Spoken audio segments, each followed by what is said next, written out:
Hey Queens, welcome back to part 2.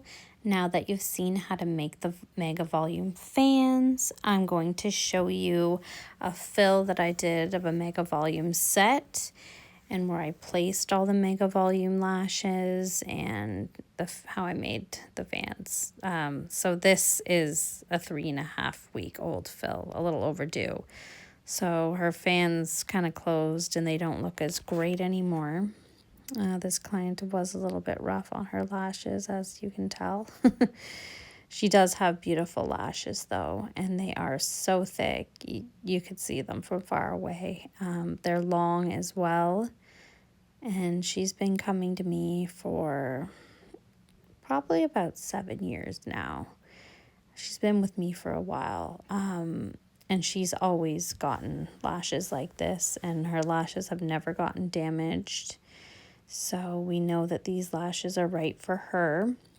She gets size 12 to 16, 12 being in the inner corners, and then we don't do all the sizes, but then we do 14s, some 15s, and the rest are all 16. She likes them really long. So notice how I'm doing the wrapping technique on her as well. I don't show myself making the fan because I am working and I just didn't have anyone to do the camera for me. So I'm isolating them really well, very far apart so that I have enough space that I'm not going to get any stickies. And it just magnetizes to her lashes. So much better than using those false lashes to practice on. They just grip so much better. And it goes right along the base, about a 0.5 millimeter away from her eyelid. She's got a lot of grown out ones that I did take off, but there's still some on that I do need to remove, even though I'm doing her fill already. Her eyes are fluttery today. See, sometimes you do have to lift up the eyelid very fast, especially the lashes at the front row. But make sure you close it really fast too, because you just don't want any fumes getting into your client's eyes.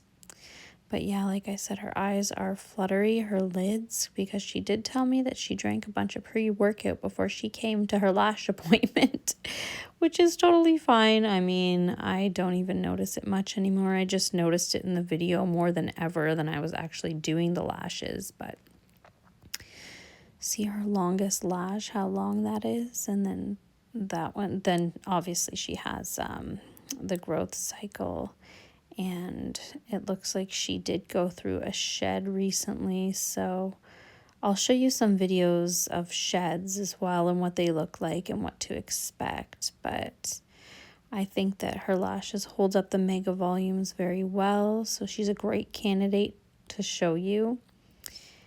The ones at the end aren't as long on her lashes anyways.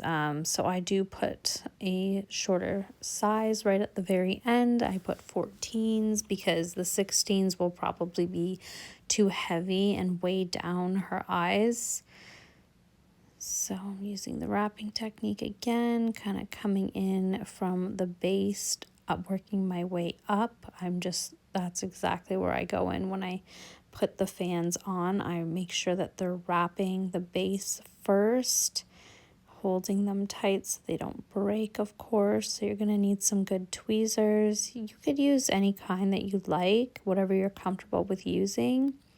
I personally like the J style tweezers.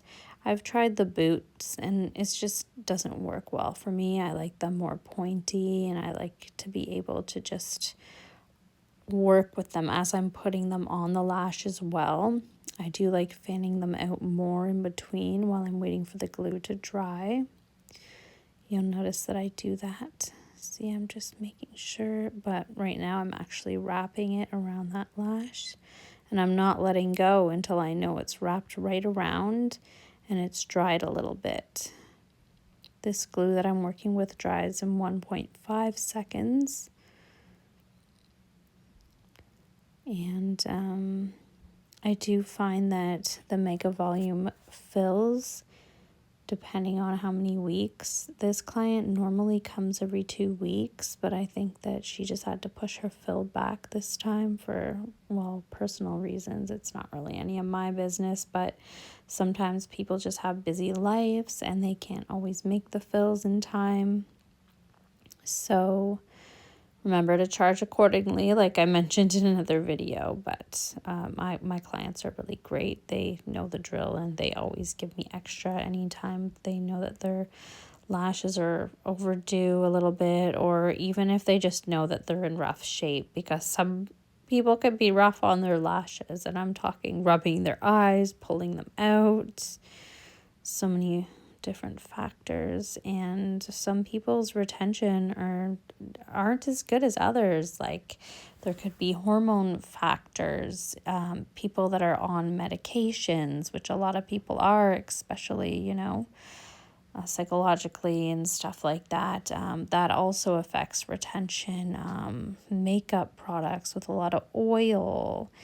So you need to keep these things in mind. And if you do have a client that's having an issue with the retention, even if you're doing the wrapping method, you're doing everything you can, you just go over those things. Of course, don't ask them personal questions like if they're on medications, because we're not doctors, we're just lash artists. So you can just explain to them the different things if they are complaining about it, and you're trying your best and you're doing everything that you can. So as long as it's not every single client coming to you telling you that there's a problem with the retention, then you know that you're doing a good job and it's probably just the client. So now I'm all finished. My fill, yeah, she probably took me about an hour and a half. Anyways, I hope you enjoyed the video. If you liked it, like it, and subscribe to see more. Also, if you didn't see me build the bouquet fans and show you how to make those, you need to go back to part 1 because this is part 2. And I hope that this helps, and I'll see you guys soon. Thanks for watching.